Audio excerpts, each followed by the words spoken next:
युवा महोत्सव के तहत आयोजित विकसित भारत यंग लीडरशिप डायलॉग 2026 के प्रथम चरण में चयनित प्रतिभागियों से चर्चा किया। ये संवाद युवाओं के विचार, नेतृत्व क्षमता और देश के भविष्य को लेकर उनके दृष्टिकोण को समझने के उद्देश्य से किया जा रहा है। कार्यक्रम में युवा प्रतिभागी अपने अनुभव और सुझाव मुख्यमंत्री के साथ साझा करेंगे। दोपहर 1 बजे मुख्यमंत्री डॉक्टर मोहन यादव बीजेपी कार्यालय पहुंचेंगे, जहां वे प्रेस कॉन्फ्रेंस को संबोधित करेंगे।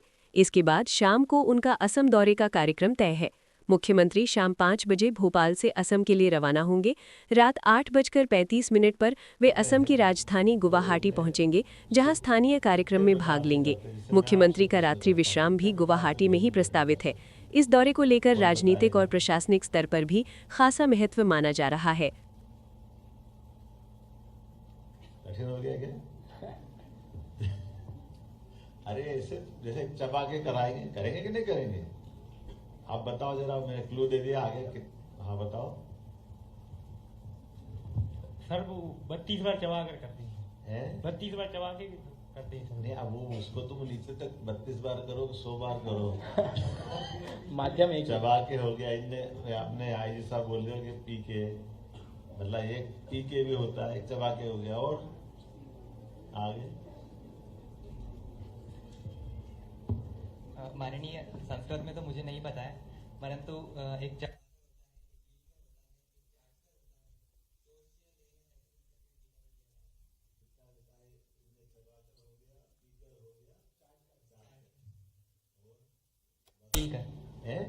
डायरेक्टली गिल कर निकल कर। अच्छा, लील कर, हाँ निगल कर, चूज कर, इसको ऐसे वो चूज कर। अब अपनों कितना छोटा सा प्रश्न है, लेकिन उलझ गए कि नहीं? फोन रिपीट करेगा जरा, आप बताओ 4 कौन कौन से तरीके हैं? हाथ खड़ा करो, बताओगे अपने वैसे। हाँ बताओ, माइक दो इनको। सर चबाकर और निगल कर, चाट कर और चूस कर, 4 प्रकार जो है। तो स्पीकर क्या हुआ? अब मैं स्पीकर हो गया हूँ, लेकिन चलो कोई बात नहीं। जैसे ध्यान में आया ना अपने को, बहुत छोटी सी बात है। गीता के अंदर ये परमात्मा की दया है, उसमें हमारी सारे वर्तमान के साइंस के, इतिहास के, शरीर विज्ञान के, सारी चीजों के प्रश्नों के उत्तर है। और आजकल तो व्हाट्सएप और ट्विटर का और क्या क्या बहुत सारा अच्छा समय भी आ गया है कि आप उस पर जाकर के हमारी खास करके कई प्रकार के अच्छे वक्ताओं ने हिंदी में भी अपने श्लोक का उच्चारण करते हुए उसका अर्थ हिंदी में बता के समझाते हुए भी करते हैं। एक शैलेंद्र भारती हैं, बहुत अच्छे से वो अपने सब चीजों को रखते हैं। कभी मौका पड़े तो सुनना। चलो मैं ज्यादा गहरे पे ले गया, आगे बढ़ो। अपने पे दूसरे कोई प्रश्न लाए। अगला प्रश्न आमंत्रित है। अपना उनने क्या प्रश्न किया था उनको? सर्वप्रथम आपको सादर आभार माननीय मुख्यमंत्री जी। मैं मां नर्मदा की पावन भूमि अनूपपुर से आया हूं। मेरा नाम प्रियांशु है। मुख्यमंत्री जी, मेरा प्रश्न यह है कि हमारे मध्य प्रदेश को देश के अग्रणी राज्यों में जाना जाता है, कृषि क्षेत्र में विशेषकर। और वर्तमान समय में जो परिवर्तन हुआ है, जो परिवेश बदला है, उसमें प्राकृतिक खेती की भूमिका अत्यंत महत्वपूर्ण हो गई है। तो हमारी सरकार हमारे युवाओं को, इस प्रदेश के युवा को इस प्राकृतिक खेती को जन आंदोलन बनाने के लिए और प्राकृतिक खेती के उत्पादों को वैश्विक उत्पाद बनाने के लिए क्या प्रयास कर रही है, और क्या इसमें स्टार्टअप और इंटर्नशिप जैसी स्कीम्स को लाने की कोई योजना है? बेटी बिल्कुल है। आप खेती करते हैं? नहीं सर, मेरा बैकग्राउंड नहीं है, पृष्ठभूमि नहीं है मेरी खेती से, परंतु मेरा ऐसा व्यक्तिगत मानना है कि प्रत्येक व्यक्ति का अप्रत्यक्ष रूप से जरूर खेती से है, अन्य ही हमारा जीवन का आधार है। अच्छा, अपने परिवार में क्या करते हैं? मेरे पिताजी व्यवसायी हैं। क्या व्यवसाय करते हैं? हम प्रिंटिंग प्रेस है, मतलब कि हमारा शादी कार्ड का थोक एवं फुटकर दोनों का व्यापार। बहुत अच्छा, बहुत अच्छा। आपने अपने व्यवसाय के अलावा खेती में रुचि दिखाई, तो पहले तो इसमें ताली बजाएं हमारे अपने मित्रों के लिए, जिनके मन में जिज्ञासा आई कि खेती भी होना चाहिए, और खेती भी प्राकृतिक खेती होना चाहिए। प्राकृतिक खेती से हमारा शरीर भी पुष्ट रहता है, हमारे सभी संसाधन भी रहते हैं, और प्रकृति से भी हमारा जुड़ाव रहता है।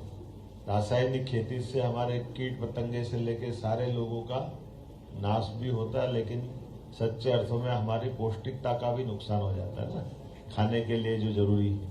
तो हमारा लिए तो अब केवल आपके प्रश्न का उत्तर देते हुए मैं उस पूरी बात बता देता हूँ। उसी में प्राकृतिक खेती सहित हम अपनी खेती के सभी प्रकार के प्रोत्साहन के लिए पूरा वर्ष हमने कृषि वर्ष घोषित किया, किसान कल्याण वर्ष के नाते 2026 को। इसी में हमने ये बात, क्योंकि हमारे प्रदेश के अंदर सबसे अच्छी भूमि भी है और सिंचाई का रकबा भी बढ़ रहा है, बिजली की उपलब्धता भी सरप्लस है, अब आवागमन की सड़कें भी हो गई, और ऐसे में कृषि उत्पादन में भी मध्य प्रदेश का स्थान बहुत अच्छा है। इसलिए कृषि में हम अगर प्राकृतिक खेती पे जाते हैं, प्राकृतिक कृषि पे जाते हैं, मुझे इस बात की प्रसन्नता कि देश में सबसे अच्छी प्राकृतिक खेती कहीं होती है या खेती का उत्पादन होता है प्राकृतिक खेती का फसलों का, तो वो मध्य प्रदेश है। मुझे इस बात की प्रसन्नता नंबर 1 पे, और विविधता भी बहुत है हमारे यहाँ। श्री अन्न अर्थात माननीय प्रधानमंत्री जी के शब्दों में जो मोटा अन्न की बात करते हैं, वो सबसे कोदो, कुटकी, ज्वार, बाजरा, सभी प्रकार, मक्का, सभी प्रकार का मोटा अन्न हमारे यहाँ बहुत अच्छे से होता है। और ये आप बताओ कि हमारी अभी लंबी आयु, दीर्घायु के लिए बेसिक चीज होती भोजन, और भोजन में अगर कोई केमिकल नहीं होगा तो स्वाभाविक रूप से बहुत अच्छा रहेगा। तो मैं मान के चलता, तुम्हारी रुचि भी अच्छी है, लेकिन अब हमारी प्राकृतिक खेती को प्रोत्साहन देने के लिए हम इससे जुड़ा हुआ दूसरा खेती का महत्वपूर्ण उत्पाद, उनके साथ में अगर हम प्राकृतिक खेती की बात करेंगे तो प्राकृतिक खेती के लिए गोबर का उत्पादन चाहिएगा, दूध का उत्पादन चाहिएगा, तो हम अपने पशुपालन को बढ़ावा दे रहे हैं, गोपालन को बढ़ावा दे रहे हैं। गोपालन में जो 25 गाय माता जो लेके आएगा, अगर 40 लाख का यूनिट बनेगा डेयरी उत्पादन को लेकर, तो उसमें 10 लाख का अनुदान हमारी सरकार के माध्यम से मिलेगा। उसको केवल 25 लाख भरना पड़ेगा, हमारा 10 लाख हमारी तरफ से 30 लाख देना पड़ेगा। 40 लाख में से 10 लाख हम उसको देने वाले हैं। उसी के अलावा भी दूध उत्पादन के साथ उसको विभिन्न प्रकार के दुग्ध संघों के आधार पर भी उसका दूध का ठीक से दाम मिले, इस पे भी हम काम कर रहे हैं। गौशालाओं के अंदर प्रति गोमाता 20 रुपए जो देते थे, उसको 40 रुपए गोमाता चालू कर दिया, ताकि हमारे लिए गोमाताओं का गोवंश भी संरक्षित हो, और देसी गोवंश पे हम ज्यादा ध्यान दे रहे हैं। आपकी जानकारी के लिए ब्राजील एक देश, नाम सुना ना सबने? ब्राजील में आज से लगभग 100 साल पहले हमारे अपने गुजरात के एक राजा ने अपनी देसी गोमाताएं उनको दी थी, और नंदी भी दिए, और उसके परिणाम स्वरूप अपना आज की स्थिति में ब्राजील के अंदर दूध का उत्पादन देश ने दुनिया के अंदर बहुत अच्छी मात्रा में, जिन देशों में दूध उत्पादन होता है उसमें ब्राजील भी है। और मुझे इस बात की प्रसन्नता है, वो अपनी देशी गोमाताओं के गोवंश से वो आगे बढ़ गए। तो ब्राजील जैसा छोटा देश भी इतना आगे बढ़ता है, तो हमको तो बहुत अच्छी अनुकूलता होना चाहिए। मैं मान के चलता हूँ आज के इस अवसर पर हमारे यहाँ एक पिक्चर भी आई थी, आप लोगों ने देखी? उपकार देखी किसी ने? आपके जमाने की उपकार में जय जवान जय किसान नारा सुना है ना? ये इसी में लाल बहादुर शास्त्री जी ने हमारे 62 के युद्ध के बाद 65 में जब युद्ध हुआ पाकिस्तान के साथ, उस समय अपने यहाँ देश के अंदर अन्न उत्पादन के लिए चुनौती थी, हमको बाहर से मंगाना पड़ा गेहूं वगैरह। तो उन्होंने कहा था हमारे युवा अपने खेत में अन्न उत्पन्न करे, किसानी करे, खेती करे, तो गांव से पलायन रुकेगा और अपने रोजगार के अवसर भी बढ़ेंगे। उसी पे मनोज कुमार ने पिक्चर बनाई थी उपकार, और उसी उपकार का एक गाना आपको याद होगा, मालूम है? अच्छा, बहुत प्रसिद्ध गाना है, मेरे देश की धरती सोना, वो याद है ना सबको? ये देखो, आवाज किधर से आ रही है? अच्छा देखो, तो ये गाना सबको याद है, लेकिन पिक्चर भी याद रख ले, बढ़िया, अच्छा रहेगा। बहुत धन्यवाद। एक प्रश्न और आमंत्रित है सामने से। आज मैं आपको बधाई इसलिए भी दे रहा हूँ, एक मिनट, हमारे सब युवा हैं, अभी पढ़ने वाले कौन कौन है? हाथ खड़े करो युवा में। देखो अधिकांश अपने स्कूल कॉलेज में है, और सब भारतीय वेशभूषा में आए, साफे बंधवा के आए, कुर्ते पजामे में भी आए। ऐसा लग रहा है कि हाँ, हमारे युवा भी भारतीय वेशभूषा को पसंद कर रहे हैं। वो सुंदर भी बहुत लग रहा, ताली अपने आप के लिए बजा। बहुत अच्छा। नमस्कार सर, मैं राजगढ़ जिले से हूँ और मैंने कृषि एवं पशुपालन को व्यवसाय के रूप में स्वीकार किया है। गांव का प्रथम युवा किसान हूँ मैं। सर, मेरा प्रश्न है कि जिस प्रकार शासकीय भूमि को खनन के लिए लीज पे दिया जाता है या और किसी चीज के लिए लीज पे दिया जाता है, तो ऐसे इच्छुक युवाओं को क्या लीज पे कृषि करने के लिए जमीन शासकीय भूमि मिल सकती है? ये संभव है? आपका प्रश्न हमने अभी तक तो दी नहीं है, लेकिन ये बात सही है कि आपके बारे में विचार करेंगे। लेकिन हमारे यहाँ एक विषय दूसरा है, कॉन्ट्रैक्ट फार्मिंग का विषय चलता है। आप अपने अनुबंध के आधार पर खेती कर सकते हैं और अनुबंध के आधार पर कई लोग खेती करने लगे भी हैं। जैसे अपन उसको अपनी भाषा में अदबटाई पे बोलते हैं ना, किसी की खेती कोई नहीं कर पाता तो उसके बदले में कोई उसकी खेती कर लेता है। क्योंकि ये बात सही है कि खेती करने के परंपरागत तरीकों में, परंपरागत तरीके से बीज में, पानी में, उसके बजाय थोड़ा वर्तमान के समय के हिसाब से बहुउद्देशीय तरीके से अगर खेती करते हैं तो ज़्यादा आमदनी हो जाती है। तो ऐसे में कई सारे लोग आकर के, कोई गन्ना लगाता है खेत में, बाद में गुड़ वगैरह उससे उत्पादित करते हैं, कोई आलू प्याज लहसुन के लिए खेत किराए पे ले लेते हैं, उनको भी उससे भी करते हैं। तो आप ये जो हमारे परंपरागत मान लो गेहूं है, सोयाबीन है, इनकी जो आय होती है उसकी तुलना में ये सब्जियां या इस प्रकार की फसल जिसमें ज्यादा आय होती है, पानी बिजली वगैरह ठीक ठाक। अब आज के राजगढ़ तो निहाल हो गया पहले से। राजगढ़ हमारा सबसे ज्यादा सूखे वाला जिला था। माननीय प्रधानमंत्री नरेंद्र मोदी जी के लिए जोरदार तालियां बजाए। गलत तो नहीं कह रहा हूं मैं? 80% तक उत्पादकता बढ़ी है। देखो आप मोहनपुरा डैम सिंचाई परियोजना, देखो जोरदार ताली बजाओ हमारा। और ये मोहनपुरा डैम की विशेषता बताओ क्या है? सर, जिले का सबसे बड़ा बांध है, साथ में जो परियोजना है उसकी जो सिंचाई परियोजना जो है वो इजराइल के बेस पे बनी हुई है। तो प्रत्येक किसान तक प्रॉपर तरीके से सिंचाई का जल उपलब्ध हो पा रहा है। प्रॉपर कैसे हो पा रहा, थोड़ा और खोल के बताओ। सर, मैं बताता हूँ, जैसे कि जो आउटलेट लगे हुए हैं वो हर खेत में, हर प्रत्येक 4 बीघा पे एक आउटलेट है, तो उससे सिंचाई प्रॉपर तरीके से हो पा रही है हर किसान की। प्रॉपर तरीका क्या है सर? जो एक आउटलेट है ना सर, पानी का, वो सिर्फ 4 बीघा के लिए दे रखा है उन्होंने। तो एक आउटलेट से 4 बीघा अगर सिंचित होगी तो जल्दी होगी और व्यवस्थित होगी। देखिए बैठो है ना, मैं आपसे सहमत हूँ। खेती के लिए पानी की अत्यंत आवश्यकता होती है और जहाँ ये डैम बना था वहाँ बड़े पैमाने पे पलायन होता था, लोग परेशान थे, रोजी रोटी के लिए दूर जाना पड़ता था, कई आपराधिक गतिविधियों पे भी बढ़ावा दे देते थे, कई सारी कष्ट थे वहाँ पे।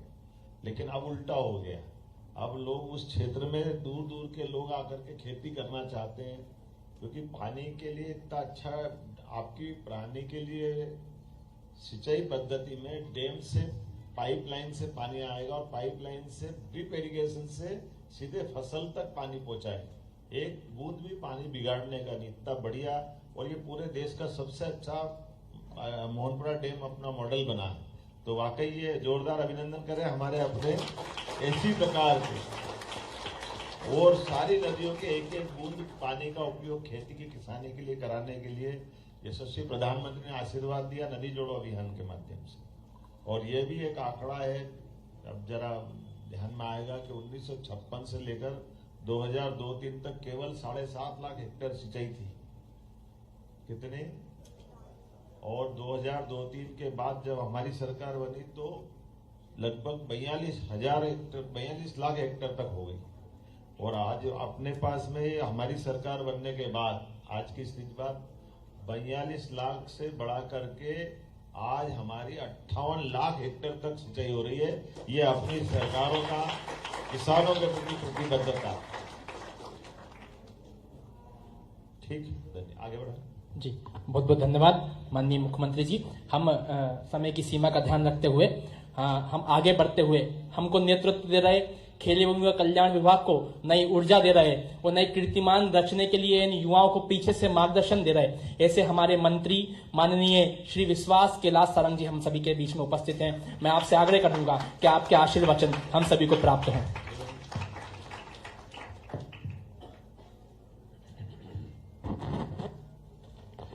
आज के इस कार्यक्रम में हमारे बीच में उपस्थित मध्य प्रदेश के यशस्वी मुख्यमंत्री आदरणीय डॉक्टर मोहन यादव जी, आदरणीय राकेश गुप्ता जी और यहां पर उपस्थित सभी युवा साथियों, आज ये मध्य प्रदेश के युवा माननीय मुख्यमंत्री जी से संवाद करने, उनसे भेंट करने मुख्यमंत्री निवास पर पधारे हैं और कल आप सब लोग मध्य प्रदेश का प्रतिनिधित्व करने के लिए देश की राजधानी दिल्ली पहुंचने वाले हैं। हमारे देश के यशस्वी प्रधानमंत्री नरेंद्र मोदी जी ने प्रधानमंत्री बनने के बाद लगातार इस देश में व्यवस्थाओं को सुव्यवस्थित करने का, कानून का अक्षरशः पालन करते हुए इस देश के भविष्य के सही निर्धारण का जो जो कार्यक्रम बनाया है उसमें उन्होंने ये सुनिश्चित किया कि समाज के हर वर्ग को वो जोड़े। ज्ञान के माध्यम से उन्होंने कहा कि इस देश में केवल 4 जाति हैं, गरीब, युवा, अन्नदाता और नारी, महिला।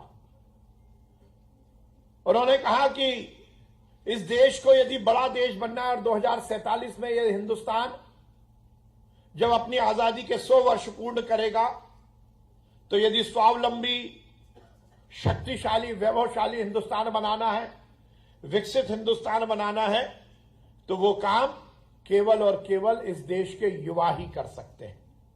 और इसीलिए उन्होंने युवाओं के साथ, युवाओं के अंदर छुपी हुई हर तरह की खूबी को निखारने के लिए जहां एक और युवा उत्सव का आयोजन किया, तो उसके साथ साथ उन्होंने विकसित भारत यंग लीडरशिप डायलॉग के माध्यम से आप सबसे बातचीत करने का भी निर्णय लिया। युवा साथियों, जैसा मैंने कहा कि आप 2 दिन 11 और 12 तारीख को मध्य प्रदेश का प्रतिनिधित्व करोगे। आपका व्यक्तित्व, आपका कृतित्व, आपके काम करने का तरीका, आपका बात करने का तरीका और उन कार्यक्रमों में आपका पार्टिसिपेशन ही मध्य प्रदेश की साख बनाएगा। इसलिए मैं आपसे निवेदन करना चाहता हूं, आज मुख्यमंत्री जी से मिले, मुख्यमंत्री जी से आपने विभिन्न विषयों पर बातचीत की, उनके विजन को आपने देखा कि माननीय मुख्यमंत्री जी के नेतृत्व में भी मध्य प्रदेश लगातार विकास के मार्ग पर आगे बढ़ रहा है। तो 2 दिन आपका हर तरह का पार्टिसिपेशन मध्य प्रदेश की साख बनाएगा और इसलिए आप ये सुनिश्चित करना कि आप मध्य प्रदेश की साख बनाकर आओ। आपको मैं शुभकामनाएं देता हूं। हमारे देश के यशस्वी प्रधानमंत्री नरेंद्र मोदी जी और माननीय मुख्यमंत्री मोहन यादव जी लगातार युवाओं के विकास में लगे हैं और वैसे भी ये सुनिश्चित है कि इस देश में या मानव संस्कृति में कभी भी परिवर्तन आया है तो उसका नेतृत्व केवल और केवल युवाओं ने किया है। इसलिए युवा साथियों, आपके कंधे पर मध्य प्रदेश का और इस देश का भविष्य टिका है। आप फले फूले, संयम, अनुशासन के साथ जो जिम्मेदारी आपको मिलती है उसका पूर्णतः निर्वहन करते हुए इस समाज, इस राष्ट्र के निर्माण में अपना सर्वस्व लगाएं। केवल अपने लिए नहीं, केवल अपने परिवार के लिए नहीं, बल्कि इस समाज, इस राष्ट्र के लिए जिएं। किसी ने कहा है जिंदगी आग पे चलने की कहानी है, जिंदगी आग पे चलने की कहानी है, जिंदगी मौत की भूली हुई निशानी है। अपने मतलब को तो सब जीते हैं, सब मरते हैं, खुद को औरों पे मिटा दे वो जिंदगानी है। इसलिए समाज के लिए, इस राष्ट्र के लिए कुछ करने के संकल्प के साथ अपने जीवन को जियो और यही संकल्प लेकर मध्य प्रदेश का प्रतिनिधित्व करो। आप जीतो, जीत कर आओ जब जीत कर आओगे तो उसके बाद फिर आपसे भेंट होगी। आप सबको बहुत शुभकामनाएं, भगवान की कृपा आप पर बनी रहे और आपके माध्यम से इस प्रदेश का, इस देश का नवनिर्माण हो, इसी कामना के साथ बहुत बहुत धन्यवाद। भारत माता की जय, हिंदुस्तान जिंदाबाद। बहुत बहुत धन्यवाद आदरणीय। निश्चित तौर पर ये युवा भारत का जन है, गण है, मन है, भारत का अधिनायक है और एक साथ एक आवाज में भारत का भाग्य विधायक है और एक साथ एक आवाज में जब भारत मंडपम में कहेगा कि भारत की जय है, जय है, जय है। माननीय, हम सभी को नेतृत्व देने के लिए आपका सादर वंदन, अभिनंदन। अब हम सभी से बातचीत करने के बाद पुनः हमें आशीर्वचन देने के लिए, हमें मार्गदर्शन देने के लिए मैं आग्रह करूंगा, जिनके मार्गदर्शन में मध्य प्रदेश ने सुशासन, विकास और लोक कल्याण के नवीन प्रतिमान रचे हैं, ऐसे माननीय मुख्यमंत्री जी। बोले भारत माता की। यंग लीडर्स डायलॉग 2026 के समस्त प्रतिभागियों से मुलाकात का ये जो आनंददायक हमारे खेल और युवा कल्याण मंत्रालय ने अवसर दिया, मैं धन्यवाद देना चाहूँगा माननीय मंत्री श्रीमान विश्वास कैलाश सारंग जी को। इस अवसर पर माननीय डायरेक्टर राकेश गुप्ता जी और आप सब, सच में आज का दिन आपके सबके आने से हमारी इस आवाज की भी शोभा बढ़ी। आपको सबको बधाई देता हूं, आपका अभिनंदन करता हूं। आप भी भाग्यशाली हैं। यद्यपि भारत को आध्यात्मिक पटल पर दुनिया के बीच में उसकी मूल चेतना के साथ भारत को भारत के लिए और भारत के तरीके से जिस शख्स ने दुनिया में परिभाषित कराया, अमेरिका से प्रारंभ करते हुए विश्व धर्म संसद से, वो स्वामी विवेकानंद की स्वरूपधारी आप सब विवेकानंद, मैं आपको बधाई देता हूं, सच में अभिनंदन करता हूं। विवेकानंद का परिवेश, विवेकानंद का वैसे आपकी जानकारी में होगा ही। मूलतः विवेकानंद जी तो बंगाल के रहने वाले थे, लेकिन बंगाल से निकलकर आध्यात्म की दुनिया में प्रवेश करने के बाद भगवा वस्त्र के साथ भारत भ्रमण करते हुए जब वो राजस्थान पे गए तो खेतड़ी के महाराज ने उनको यही अपनी साफा वाली पगड़ी पहना करके उनको एक तरह से अपने इस भारतीय परिवेश का एहसास कराने का, और कितना जस्ता विवेकानंद जी के सिर पे साफा। ऐसा कभी हमको लगता है कि विवेकानंद जी के जो व्यक्तित्व के साथ साफे ने कितना मैच किया। लेकिन ये हमारे लिए गर्व और गौरव की बात है। आज प्रदेश भर के अलग अलग विभिन्न युवा उत्सवों के माध्यम से निकले हुए हमारे प्रदेश भर के युवा जो यहाँ से निकल करके अब दिल्ली जाने वाले हैं, तो आप सब ने अपने अपने ढंग से अपनी पहचान बनाते हुए अपना एक तरह से इस लंबे मार्ग में अपनी मुकाम को हासिल किया है। मेरी अपनी ओर से बधाई देना चाहता हूँ। आपने कड़ी मेहनत की होगी, हमारे अपने सब प्रकार के मापदंडों के ऊपर से निकलते हुए। पहली बार सीएम हाउस में आए ऐसे कौन कौन है? हाथ खड़े करो। अच्छा, जो पहले आ गए वो हाथ खड़े करो तुम। अच्छा, पहले आ चुके हैं। किस किस कारण से आए, कोई बताएगा?